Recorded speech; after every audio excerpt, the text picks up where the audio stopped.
Okay. Hello, everyone. I'm Jen Hahuth, Chair of the Fairfield Conservation Commission. This is our March 17th meeting of the Conservation Commission. We have with us Luke Thomas, the Vice Chair, Nelson North, Charlie Rowan, Brian McCann, and Dabney Bowen, and also Sarah Neefsey, our wonderful meeting recorder. And I will start with Roman numeral 1, Conservation A, Subsection A, Bills and Communications, approval of Conservation Commission meeting minutes of February 17th, 2021. Do I have a motion? Luke, second? Anybody? Okay. In favor? All those in favor? Aye. Okay. Number 2, approval of Secretary's bill for Conservation Commission meeting February 17th, 2021. Motion to approve? So moved. All right. In favor? Anyone opposed? Okay. Okay, Roman numeral 2, old business. Number A, Section A, search committee for hiring new conservation director. Status. I've asked Patty Dwyer to come on tonight and introduce herself to us. Patty's with Strategic Government Resource, and she's the search firm that has been hired to help us with finding a new director. So, Patty, welcome, and thank you for joining us. Oh, I'm delighted to be here. Thank you so much for the invitation. And by way of background, I'd just like to introduce SGR to the commission and talk a little bit about myself, and then open it up to some questions about the process and how we're going to move forward here. SGR is a full-service firm specializing in executive recruitment exclusively in the public sector. We are actually the third largest public sector recruiting firm in the country. We've been well established since 1999, and our mission is simply to help local governments be more successful by recruiting and assessing and developing authentic leaders. We've been engaged by Fairfield to assist with the recruitment of your new conservation director. We're excited to do that. We feel we are well positioned to assist in that regard. I will be your lead recruiter on the project for SGR. I live just over the line in Westchester County, New York. I'm very familiar with the town of Fairfield, and I'm delighted to be able, to work on this project with you. We did, by way of background, get started with sending some information to your HR director, Jim Hasselkamp, a few days ago. So he has been tasked with putting together some of the information I will need to get started on developing the position profile, so we can get out there and do an active recruitment with all due and deliberate speed. I know it's very important to you to have this project prioritized and to move this ball forward quickly, but we also want to do it methodically. We want to be sure that we have all the stakeholders who are involved in working at the behest of the town with this director to be heard. So with that respect, one of the things that I'm trying to do this evening and over the next several days is set up those interviews with stakeholders that will become an integral part of defining who this ideal candidate will ultimately be. So I will need to reach out and speak with each and every one of you, as well as members of staff and other departments, perhaps even some interagency folks that have constant contact with your department, just to get an assessment of, what ideally would be the perfect candidate for this position for the town. So I professionally have 31 years of municipal management behind me. I was a municipal manager exclusively in the state of New York, working for over 20 years for the village of Pleasantville in Westchester County. I did about 5 or 6 years as village manager for the village town of Mount Kisco. and I got my start way back in the wonderful decade of the 1980s in a village called Walden in Orange County, New York. I did work over 31 years exclusively as a municipal CEO. I've been responsible for hiring positions as complex as this, as treasurers, managers, and I really have a good appreciation of what you do as a board and as a commission. And I think that given my experiences and the qualifications that you've already determined through your job descriptions of what your needs are, we're going to be able to come together and put together a really good recruitment brochure and candidate profile. So that's task one. Task two would be to work from that point and to present to you your candidate pool, and then to help you assess those individuals to see how we can select semifinalists and then go into a more detailed and in-depth background review of those folks, with the goal to eventually come down to a handful of qualified candidates for you to choose from and to ultimately select as your next conservation director. I understand that there's a process that requires the consent of the first select woman, so I'm sure that we will have, at that point in time, all of the information before her as well, so we can get this process wrapped up in due time. So if there are any questions for me about how we intend to go forward or what we may need, and I'd be happy to answer those. Could I ask one question, please? Have you folks Sure. ever folks placed a conservation director? I will speak with my associates at the firm. I've not done it personally, but I know we've filled just about every municipal position there is. So there are people who have done that at the firm. Thank you. You're welcome.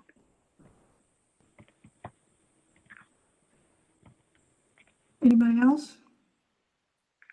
I wanted to get a sense of the commission. I talked to Patty about possibly coming to our next inland wetlands meeting, which is on April 7th, to join us at the end after we do, review our applications and get through our agenda, so that we can all speak to her together about what, questions and anything else we want to talk about as far as the qualifications. So I wanted to get a sense of whether you'd like to do that with Patty on April 7th. Absolutely. Okay. And All right. Ms. North, what I'll do in the meantime is I will get from SGR any of the recruitment material they've used to recruit similar positions to this. So you'll have an idea of what they've done. Thank you. Okay. That's perfect. Okay, well, thank you, Patty. I Very just, much. Oh, you're welcome. I'm looking forward to working with all of you. Thank you for the invitation, and enjoy the rest of the evening. Thank you. hey, Patty. Go ahead, Jim. Yes, sir. Oh, sorry. I have trouble Oh, logging okay. into something. I know we haven't had a chance to meet, but I wanted to try to give you a call today and I didn't get to. Could you give me a call tomorrow when you get a chance? I did start working on I started working on the data request that you asked for on the survey today, and I just want to chat with you a little bit about that. Be happy to. Anytime better than any other? Either first thing or, I don't remember my day tomorrow. You know what? Why don't I try to reach out to you? Are you around pretty much all day tomorrow, or? Yeah, I'm actually on a 4-hour car ride. It starts at 9 o'clock, so call me anytime. I'd enjoy the company. Okay, I'll do that then. Thank you very much. Very good. Thank you. Have Thanks. a good night. Thank you. Thank you. Thank you. Bye-bye. Thanks. You all set, Jim? I am, thank you. Okay. All right. Hey, Jennifer. Yeah. Yes. The first selectman did, I know you were talking about a meeting at the end of your next meeting.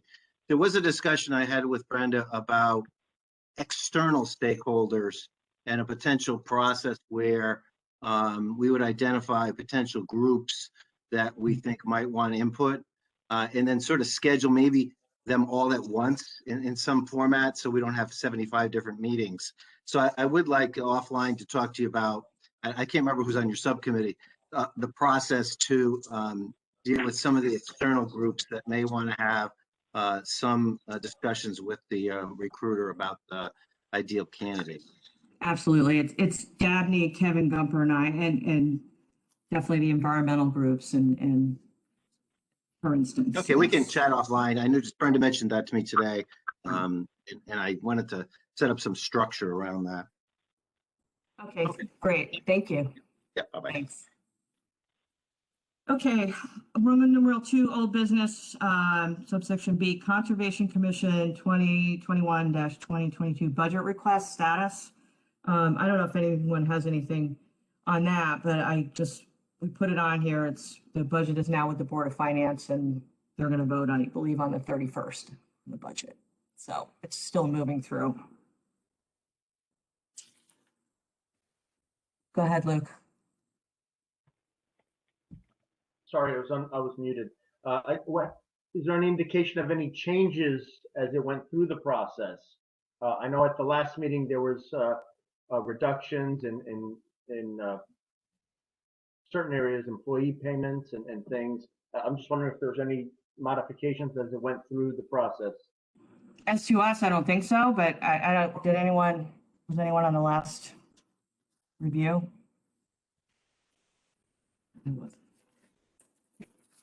I don't think so, but we might not know until they vote on it.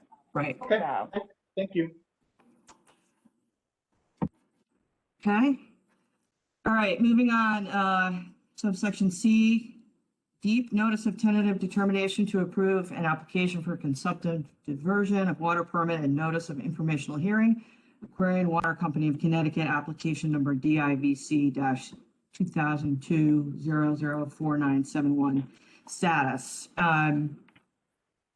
I just put this on here. Obviously, we want to know what the status is as far as our intervention, and it was granted.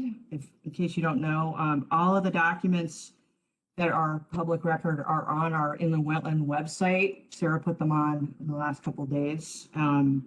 So we are a party to the intervention, to the application process, and the public hearing will be May 4th. There's an evidentiary hearing on May 6th. And so those are the dates that, there's also a date by which the lawyers have to get their evidence to the hearing officer. But everything's, again, on our website in case anyone wants to take a look. I don't know if anyone else has anything on that.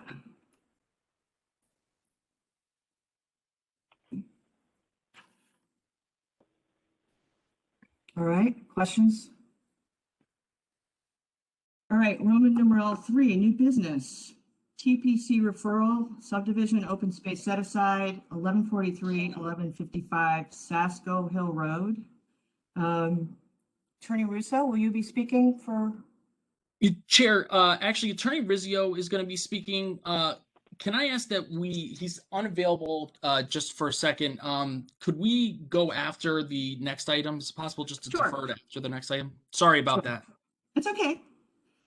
All right. Roman numeral 3B, open space acquisition, 145 Grace Street, map number 79, parcel number 540. And that would be Ed Jones. Good evening. Can you hear me? Mhm. Yes. Okay. This was first looked at back in 2005 as a condition of wetland condition, an offer of open space on an adjacent lot under same ownership was offered. Now it's 2021 and finally the duplex has been built and the offer has been made. I attached a memo from 2005 outlining basically the pros. It's presently attached to Gypsy Springs, an existing open space. And it also appears on a park map from the 1970s done by TP&Z, and it's identified as one of the parcels for purchase or acquisition. And I just needed it okay, and we'll send it over, I guess, to TP&Z.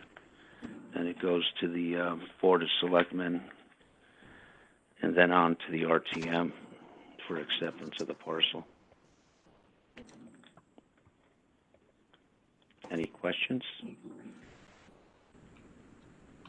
Anyone?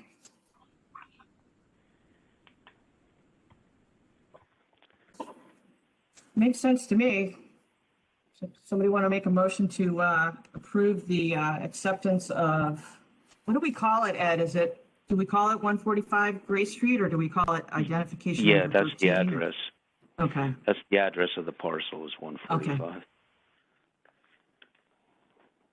so accept the offer of open space of 145 Gray Street as town open space.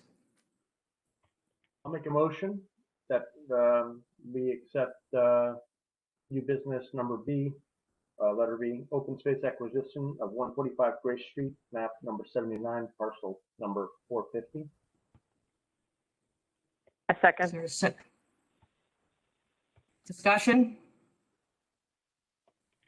All right, all those in favor, go ahead. Sorry, quick question. When you say open space, it'll be open to all residents of the town to access, is that correct? Yes, it's public access. Thank you. Anyone else? All right, we have a motion. Should we also include the forward for approval from Board of Selectmen and RTM in our motion, or no? Well, it'll be moved on to them. Yeah, Okay. Then they have to approve it, yeah. All right, so we have our motion to accept this 145 Gray Street And I, as open space. and I think Go it's ahead. been seconded, right? Did somebody second? Yes. Yes. Dabney seconded.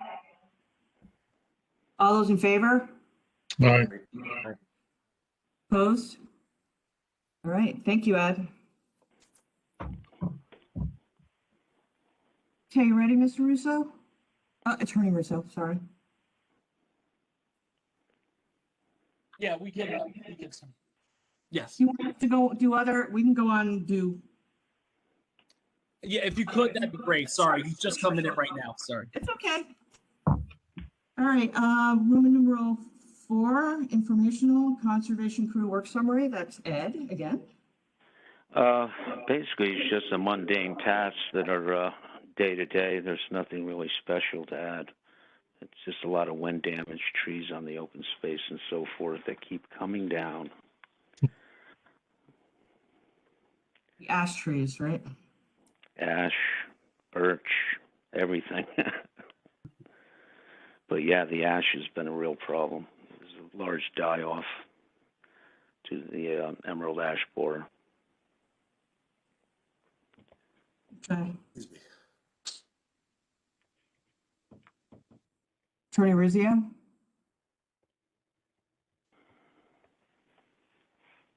How are you? I'm sorry. It's okay. Are you ready? We can go on if you. No, I apologize. WebEx allows you to be in two places at once. We had I was before the WPCA on another matter at the same time, and then we'll be in Monroe later tonight, all out of the same room. So it's at least to be. But I appreciate your patience, and if you folks are ready, I'd like to go forward with our discuss. I'm not sure if you want us to present or staff presents first on. You would go first. I'll just call it again. It's TPC referral subdivision open space set aside 1143, 1155 Sasko Hill Road. And please go ahead, Attorney Rizzio. Thank you. Folks, how are you? It's my pleasure to be before you tonight. It's a real great opportunity.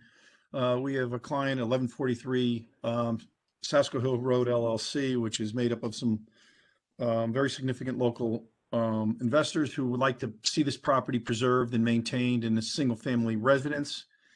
And we've come up with a plan to subdivide what was the old Jack property, which is about 20 acres. And we're going to come in. If I can, Chris, can you pull up why don't you pull up our subdivision map? I'm not sure exactly what you're sharing, so I'll take you through what our plan looks like. It's coming right now. We're going to share in just a minute. So this is the subdivision plan. What we plan on doing is bringing a private road off Sasko Hill Road.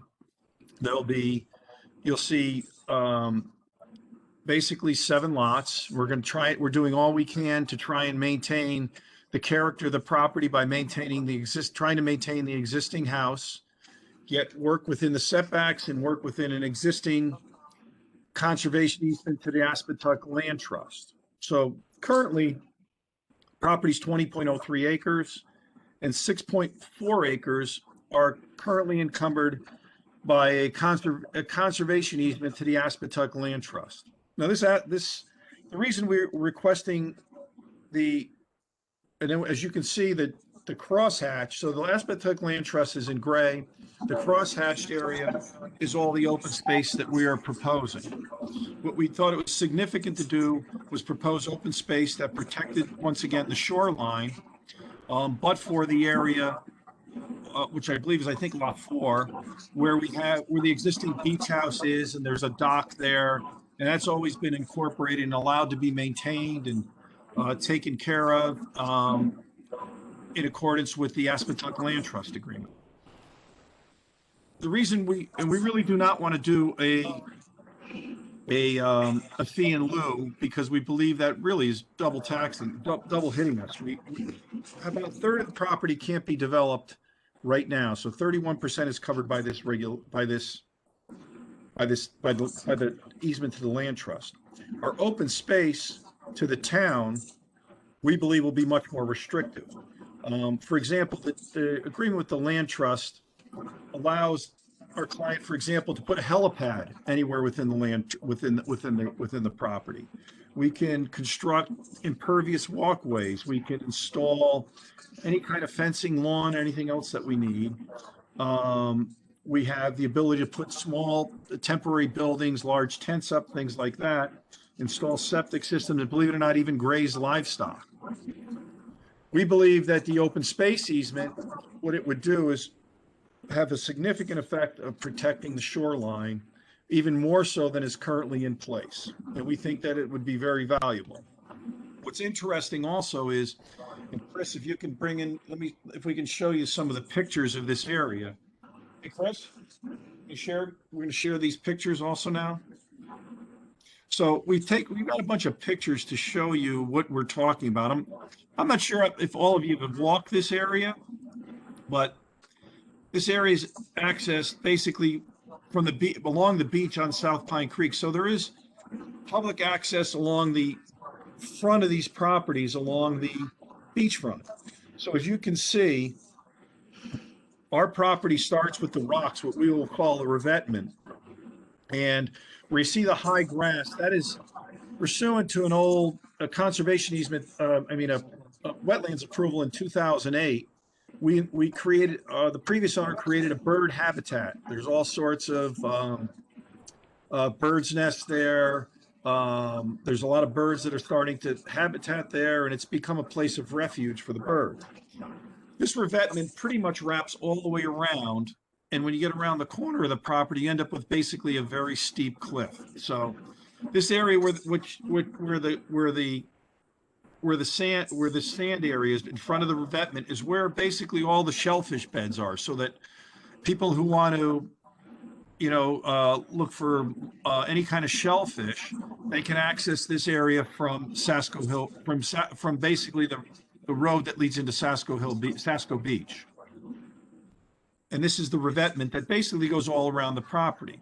We would like to keep this with the ability to just repair this. This is not something we want the public, going over. As you can see, it needs to be maintained. In fact, in 2008, the Wetlands Commission gave approval for our clients to repair and maintain this property.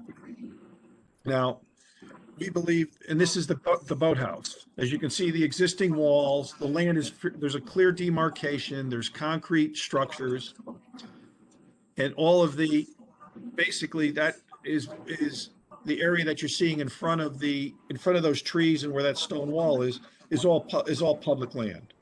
So Chris, if we can continue to go around, and then as you get around the property, there's this steep cliff off the edge of the property. So There is public access all along the front of the property by virtue of the beach. We really don't, because of liability purposes, we do not want to allow public access within this open space. Because as you can see, this revetment doesn't really lend itself to people walking up and down it without snapping a leg or breaking an ankle and, any kind of significant fall. And then if you look at the property, this is to the very end of our property where our neighbor's stone wall is there. And then that wraps around to another single family that's on Sasko Hill Road. And as you can see, you can walk along the beach all the way out to the end of South Pine Creek Road. As you can see, there's direction to allow the public on low, not necessarily totally high tide, but certainly for a good portion of the day, this whole area in front of our property is accessible by the public. What we'd like to do is take our 10% of the property and add a significant layer of restriction over the existing Aspetuck Land Trust, the existing conservation easement to the Aspetuck Land Trust. And that's really what we're trying to do. Our client is this is a very important project for the town also. If this project continues to goes through, the town will get about $7.5 million in back taxes paid immediately. And really the fee in lieu we don't think is appropriate given the extent that this property has gotten and the extent and the efforts this property has gone to preserve the shoreline. So I'd be happy to discuss this with any of the commissioners. The client feels very strongly about giving the open space and really objects to Mr. Jones' suggestion that a deed in lieu take its place. This is a very valuable, the open space that we're going to give and the restrictions that are going to come on are very valuable to the town and very valuable to the protecting the shoreline and the full intent of the conservation easement that exists. So I'd be happy to answer any questions. I hope I didn't go through that too quickly. We'll bring up the site plan again in case anybody has any questions. The town will have very limited responsibility. The expense of the revetment, which can be very expensive, will remain with the homeowners association, as will the roadways. Another good thing with regard to Conservation Commission is that if we are successful in getting this approval and giving this open space, all of these homes will be accessed and serviced by sewers. So there'll be no septic systems along this shoreline that could lead to any kind of pollution or infiltration or damage to the existing shoreline area. For all these reasons, we respectfully request this commission adopt the open space.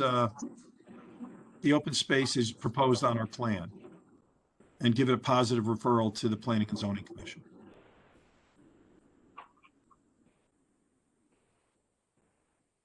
Commissioners, do you have any questions? What is the, go ahead, Dabney, you want to start?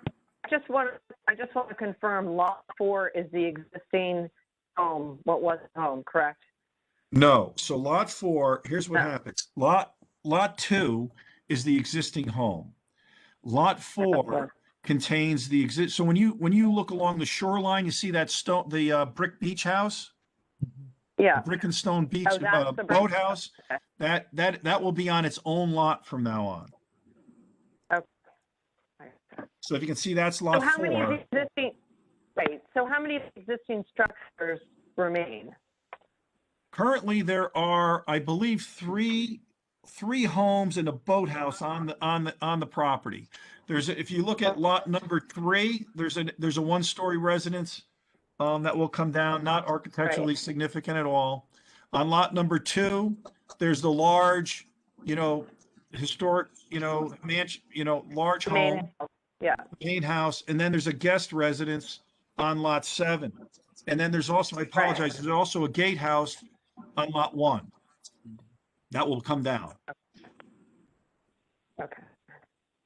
So you'll basically, there's 1, 2, 3, there's like four or five structures slash, 3 or 4 guest houses and boat houses, and then the main home.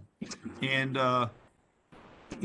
these lots are all they're in excess of 2 acres. And there are actually a lot when we some of them over 3 acres. And we think it's just an excellent use of the property to be able to maintain the existing residence, to be able to preserve the shoreline, and to keep it in its, single family character. And the boathouse will remain as part of the property for Lot 4, correct? Yes, the boathouse will become part of Lot 4, and that can be accessed, used, maintained, and upkeep. And it won't be part of the open space, but it will be still protected by the conservation easement for the Aspetuck Land Trust that specifically talks about the ability to operate and use the boathouse. The existing conservation easement is mainly lawn. Is that correct?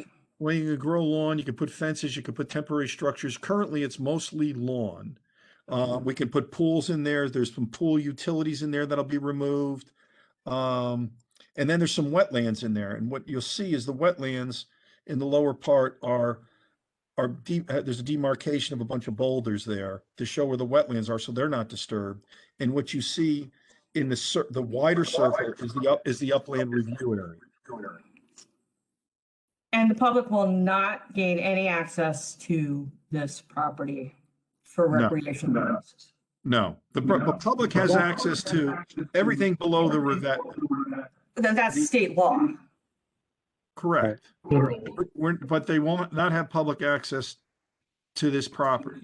If that revetment, if you look at that, we don't feel it's appropriate for the public to be traversing that from a liability standpoint, and it really doesn't gain anybody anything. You have the same amount of access that you have below there, and you also have access to the shellfish areas. So it's basically open space area so that people can look at it and it looks pretty from the beach. But it doesn't give the town of Fairfield residents any access or recreational use. Or any preservation of natural resources. The wetlands are going to be preserved anyway. But so will the rest of this area that's encompassed by the new open space area. Will any of the current What's that? Will any of the current landscaping that exists around that revetment, there's a number of tall grasses, for instance, will those remain? Yes. Okay. That is, that is, I wouldn't say critical habitat for wildlife, but certainly important along our shoreline. Well, that's what the difference is. See, when you wrap this with the open space on top of the Aspetuck Land Trust would allow us to basically even mow the grass down there. This will be kept in its natural state. So what the Aspetuck Land Trust mostly was concerned with views. This by putting this overlap of the open space easement, it allows the natural habitat to remain the way it is. But that's mainly tidal. Yeah. No, tidal is below the revetment. Right, it's right here. You see the tidal wetlands is below the revetment. Those are the two tidal wetlands that exist. Oh, Go ahead. I'm sorry, Charlie. Now, is this truly open space by the commonly known definition? And also, what if this is now to be considered open space? If a resident of Fairfield, would they have any additional rights to walk on this open space more than they have now below mean high tide line? No, open space. Your open So space. it's not open space. No, that your open space regulations do not require public access in all opportunities. And I can tell you, in a lot of the subdivisions we do, there is not public access to the open space on interior lots and things like that. I've seen it all the time. That may be Open just my space own objectives. misunderstanding. But when I think of open space, I think of Lake Mohegan. I think of, the beaches where people can, actually use the land. That's where I'm coming from. Maybe right. Yeah. Yeah. The regulations do call for suitable access. Certainly, preserving land as undeveloped is a goal as well, and natural beauty, but also recreational access is a big part of these regulations that we're looking at. And that's something that I think is very important. We don't get anything from this as far as I can see. So, Well, you gain the shoreline to be preserved in its natural habitat, is what you it get. will be anyway. It No, will be not anyway. necessarily. If you check with the town attorney, I think we've submitted the conservation easement. There are numerous activities that would be permitted that would not be permitted pursuant to an open space easement over this conservation area. What does the Aspetuck Land Trust easement, what does that allow that a conservation that our open space would not allow? Swimming pools for each and every house, a helipad if they wanted on each lot, any kind of fencing, no matter how high or low, whatever would be permitted. Special occasions, you could have parties out there with tents, and you could put, if you had to, this wasn't approved and we didn't get you could put septic systems in there. Okay, so basically, but you're not going to be in the wetlands doing that. You would not be in the wetlands doing that. You'd be in the lawn. The wetlands is very small. It affects only a very small portion of lot number 6. The balance of the whole area is not wetlands. It's Chris, lawn. you're basically saying that the Aspetuck Land Trust easement is basically just prohibiting a permanent structure. That's what I hear you saying. Basically, that's about it, except for the beach house, correct.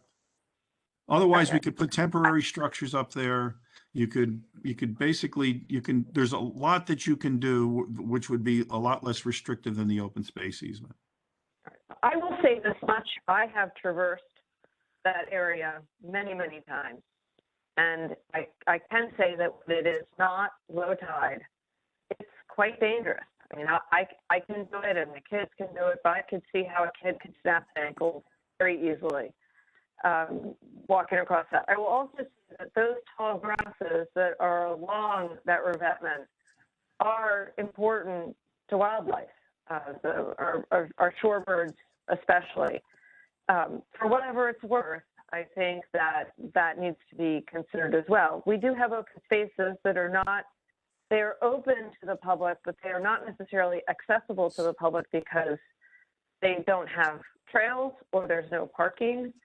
And while I think that it is definitely an objective of this commission to have the public's ability to enjoy open space, I think it's also an objective to preserve land that is critical to the benefit of not just people, but also the animals and the entire ecosystem. So for whatever that's worth, that's what we have to contribute. That's where we're coming at. I got to tell you, traversing that revetment and having people come across that is a liability nightmare. And then on the other side, you have a cliff, basically. Chris, let's go to the picture so we can show on the other side of the property.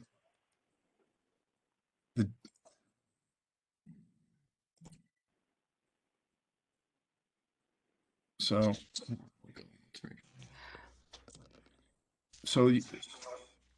our property runs from basically that top of that cliff where somebody, if it had public access, the only way down to the beach would be to have to walk down through that revetment. And the property line exists. Let me see that. As you can see, that is not an area that would be safe for people to be walking.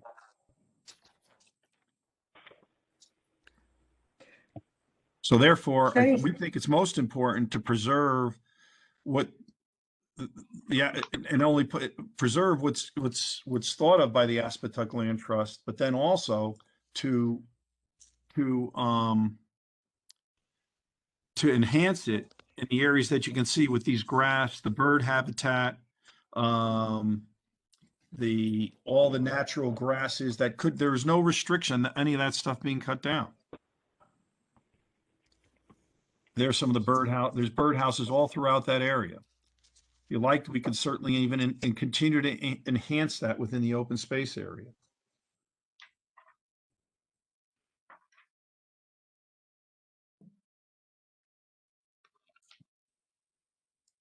Any other commissioners have questions?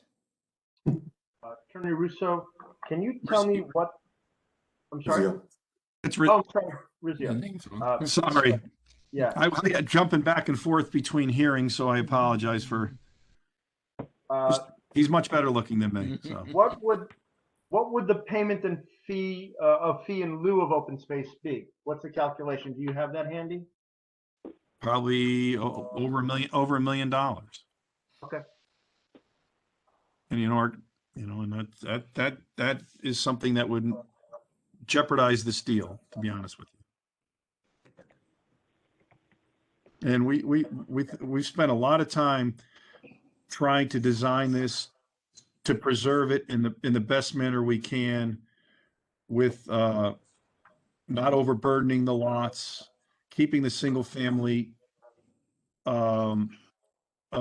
keeping it consistent with the single family uses. We've been in discussion with all of our neighbors. We feel this is something that there's been a lot of outreach on, and this open space is critical. It's critical part of the whole formula in this project going forward. Christy, you say that there is a town sewer over there or not? There's what? Is there a town sewer line on that property, or is it septic? There is not. The sewer line is currently it's septic. If our project gets approved, we will be running the sewer line up to the property, getting rid of all the septic systems, and also allowing other neighbors. I think there's about 8 neighbors along the way, the ability also to get off a septic and tie into the sewer line. So does the town sewer run to in front of the entry to this property, or where does it end? Right now, the sewer line's been extended to the new Country Club of Fairfield clubhouse. So Okay. our client would have to bring it from the Country Club Right. to up Sasko Hill Road to the property, and then bring laterals across to each of the lots. But the line will be also made of, if our project gets approved, will also be made available to the houses along the way. Okay. Who is the proposed grantee? The proposed grantee will be a homeowners association, which is consistent with your regulations. And the reason we in talking to people about that was there's going to be a cost in there's a significant cost in repairing and maintaining that revetment. So the homeowners association would bear all that cost, along with the cost of maintaining, building, and the private road that services the property. So the town would not have any liability for anything in connection with this, with regard to any kind of liability if someone were to fall, any kind of liability with regard to rehabilitation of the revetment, and frankly, there'll be no liability for the proposed road that goes through the property with regard to snow plowing or picking up or anything else, or repairing or repaving. And has the Aspetuck Land Trust been approached about assigning those rights to the homeowners association? No, well, when you say the rights, it would, the association would maintain, so the association would be in charge of maintaining the revetment and the open space that we're proposing. The balance, all it will do, and what this open space will do, would put additional restrictions on the Aspetuck easement. The Aspetuck easement does not go away. It's basically an overlay with additional restrictions that will prevent the cutting of all these, any kind of grasses, prevent the, parties along that, within the easement area, prevent, a helipad being installed, prevent septic systems from being installed. And I did find it funny that this easement went on in 1997, and the grantor was allowed the ability to preserve to graze livestock, but I don't anticipate any livestock being grazed on the property. Would dogs be allowed?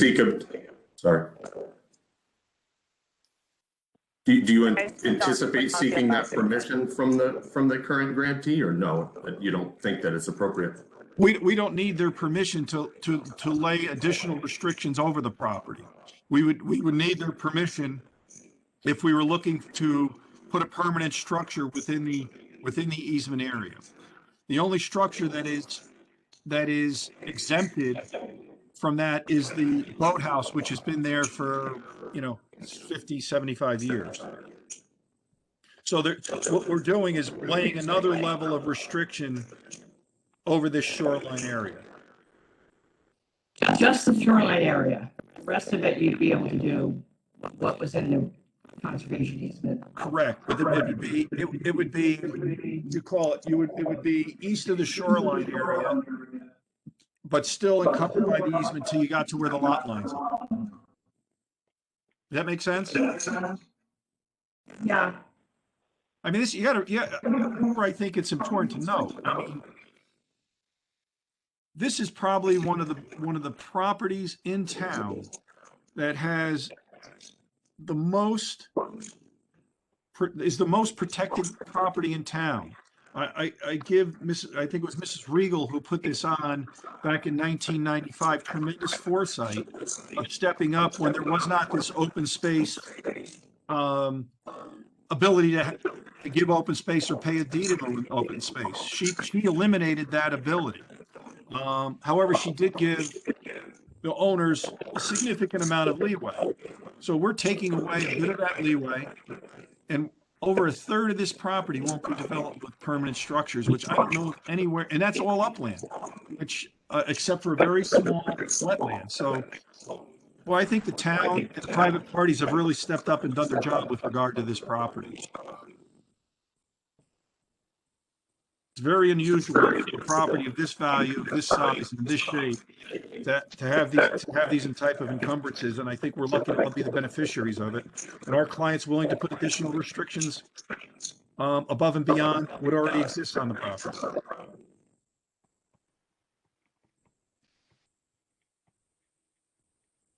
Any other questions from commissioners?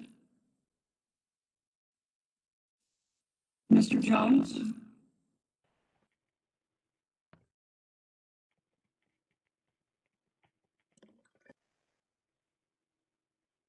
Ed, you're still there. Ed, you're muted.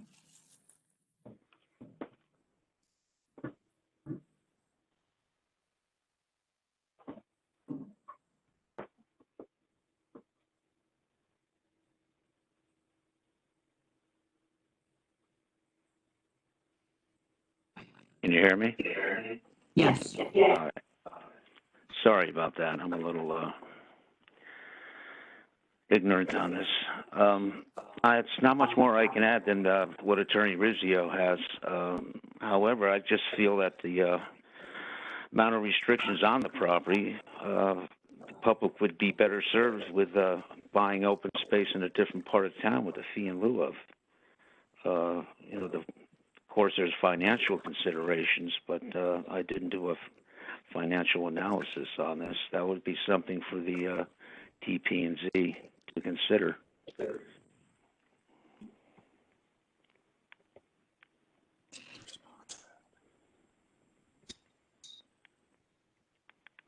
Are there other areas in town where preservation would be more beneficial for public health, safety, and welfare? Can you think of other projects? There's other properties. that are contiguous with open space areas that might be purchased.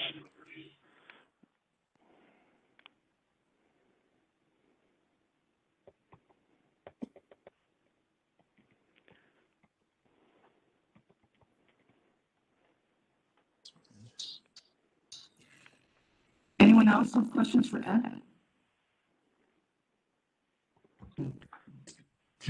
Can I respond to Mr. Jones? What do you, Jones?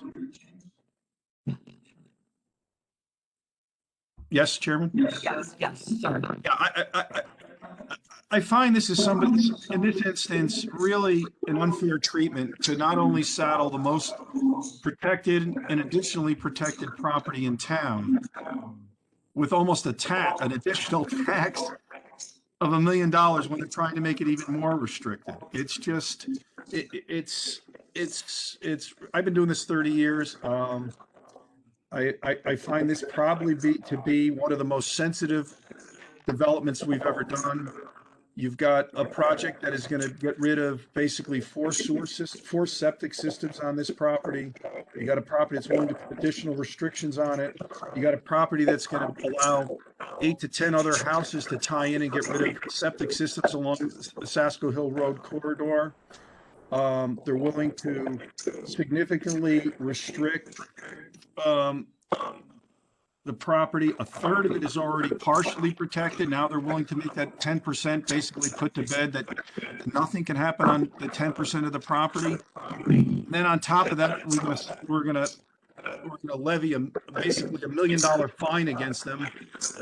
After it just really seems unjust. I don't necessarily know that's something our client will accept, and it may very well jeopardize this project. I think I think all of the goals of the open space program have certainly been met above and beyond by this project, and more so than any other subdivision I've been involved with in town for the last 30 years.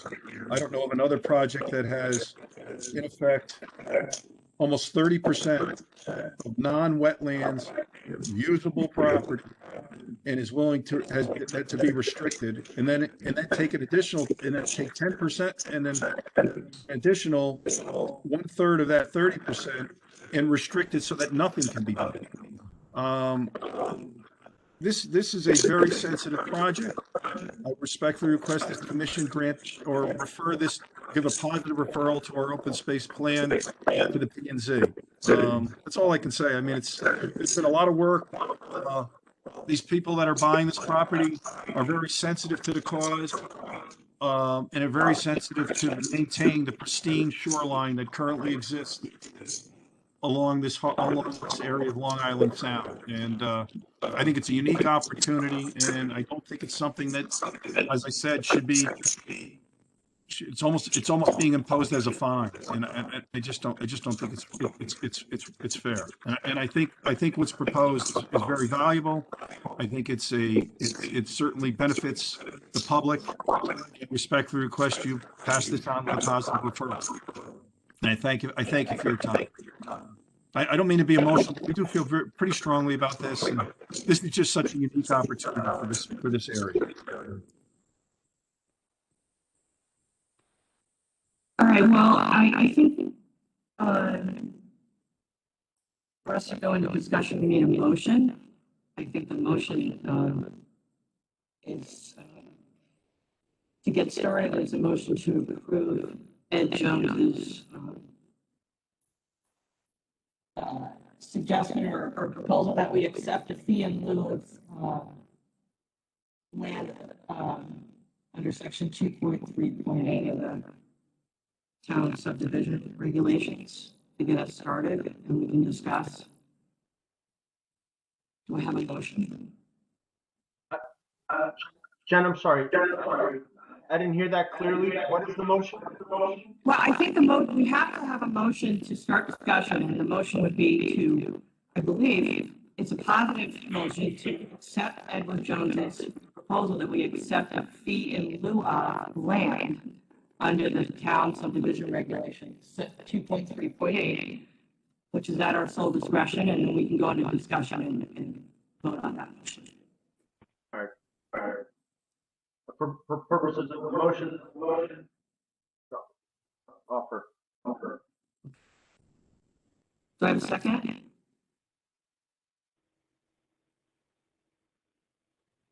Okay, discussion.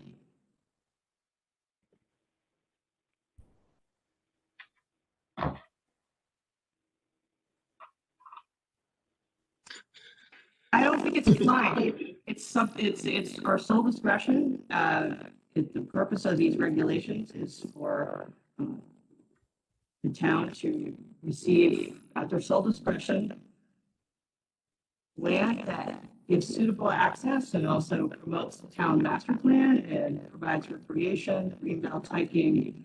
I believe that this property as it is, without the additional open space restrictions, will give us the view that that was the purpose of this conservation easement. Says in the name. Is that me? Hard time understanding, Jennifer.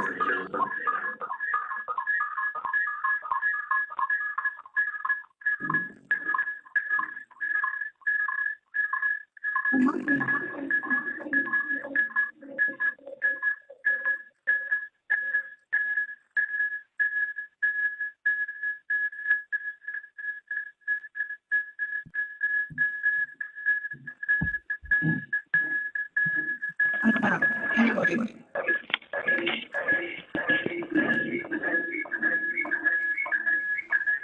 Some microphone.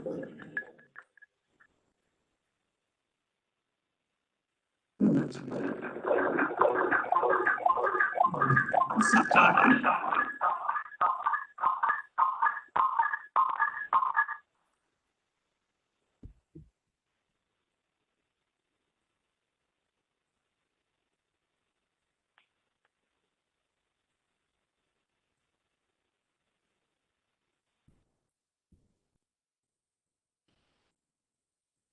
At the risk of starting it again, does anyone have anything to say? Discuss?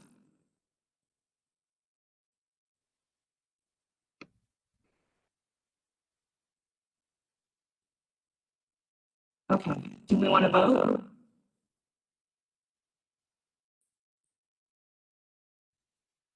Are we ready to go back? I think so. Okay. All those in favor of accepting a fee in lieu of land under town subdivision regulation 2.3.8. Fee in lieu. All those in favor? 1, 2, 3.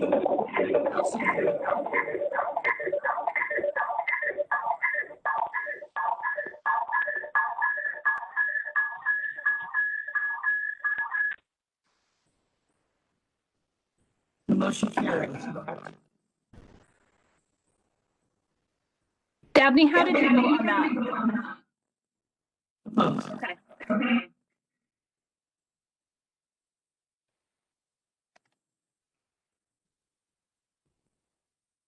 Thank you, Chair Rizzo.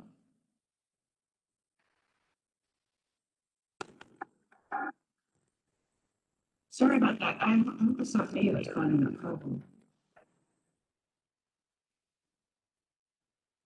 Okay, Roman numeral 5, Ed Jones, anything else? Anyone else for other? I have a quick couple of things. I received an email from the first select woman about putting memorial benches or park benches on Lake Mohegan. I know it was last month that the commission denied 2 requests.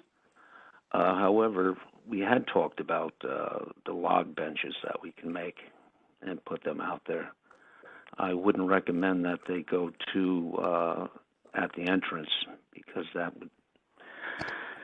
that would encourage people to congregate there, and it's a choke point, and sometimes there's mayhem there between the dogs and the people and everything. However, there are some other areas by the Cascades she had mentioned, and also maybe where the old cottage was. We could put some benches in those areas so people can sit and rest and take in nature, I guess. Does that sound good to the commission? I don't think it needs a whole vote, just a consensus, so I can get back to the first select woman.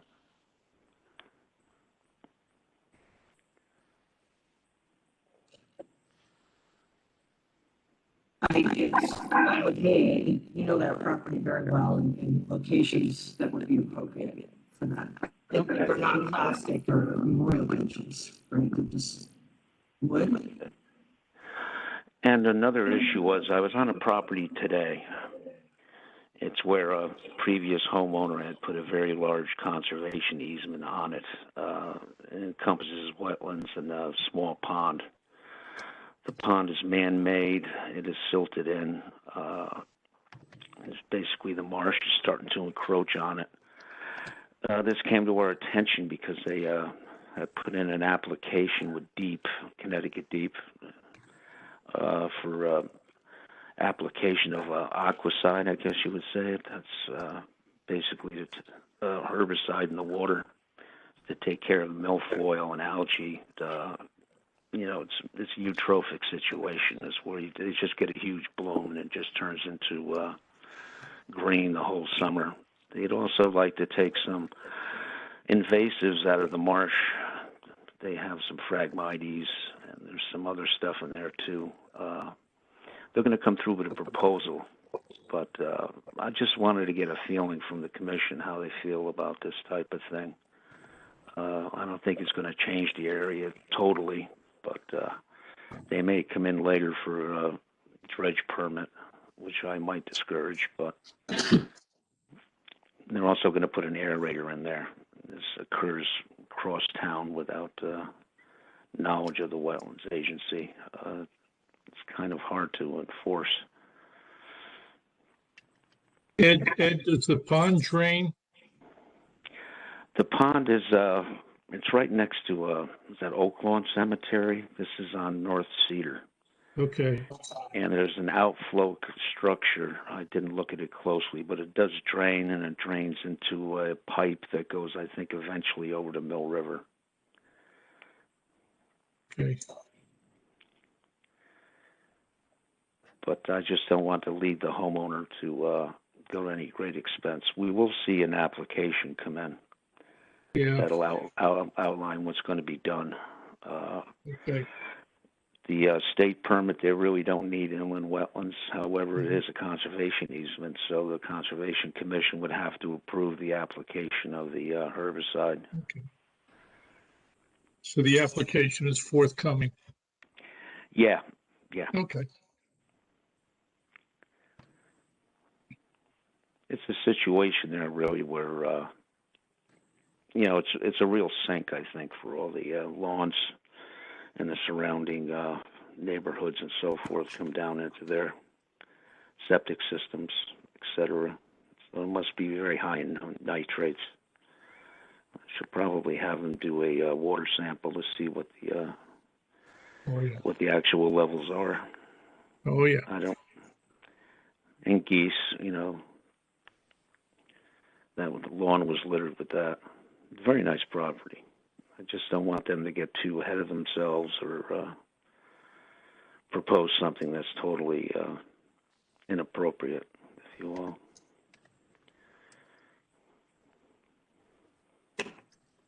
I don't think it would be something we'd be willing to take a look at. I think it would be something we'd look at, correct? Anyone else? Yeah. Thoughts?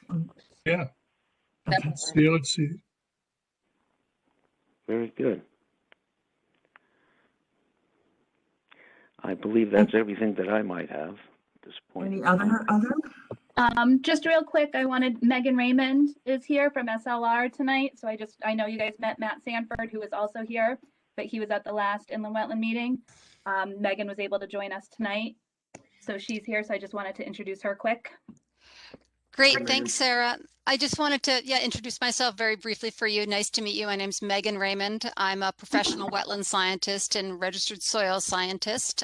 Here with SLR, I've been doing this type of environmental consulting for the last 22 years after an undergraduate degree from Tufts and a master's in riverine dynamics from the College of William and Mary Virginia Institute of Marine Science. Always a mouthful to spit out, especially late in the evening. But I've been working in environmental consulting for the last 22 years and with Matt for the last 4 years. And so we're really pleased to just be assisting you with all of your important and diverse projects set in Fairfield. I have a strong coastal background with tidal wetland and coastal resources, as well as inland wetland and professional wetland scientists. So we have a great suite of expertise here to assist you from a land use development perspective, restoration, all of the myriad kind of tasks that you guys are undertaking as the dual conservation and inland wetlands commission. So just feel free to reach out anytime if you have any questions, and really happy to assist you during this transitional period. And happy to answer any questions specifically that you may have this evening. So just let us know. Thank you. Thank you. Megan, you're working on site at the office mostly. Is that where you're working with Sarah at town hall? We've been coming down to town hall at least once a week to get coordinated with Sarah. So I'm not full time at town hall. No, but one day a week, one of us, Matt or I, will be down in town hall to help, just to be physically present and to be able to go through the paper applications. And yeah, I think that we need to, we have some ideas as to how to kind of streamline, or not streamline, but just sort of create a organizational structure of permit review. And there's a lot of administrative components. I mean, it's more on the inland wetlands side, inland wetland reviews, as well as your impending permit applications, public hearings, etc. So we're just kind of, I mean, it's been 2 weeks today that we've been on board. And so we're just rapidly getting familiar with all of your projects and procedures. Well, thank you. Sorry I didn't introduce you earlier. I could have let you go. I didn't. Yeah, and we're yeah, no problems at all. It's nice to be able to just touch base at the end, at the conclusion of your meeting, at least. And hi, Matt. Thanks. Okay, anyone have anything they want to talk about? All right, do you have a motion to adjourn? Moved. Second. All right. All those in favor? Aye. Thank you, everyone. Thank you, Sarah. All right, great. For being here. All right, thank you, guys. Thank you. Take care. Thank you. Nice to see you. See you in a couple weeks. Bye-bye. You will. Bye. Bye.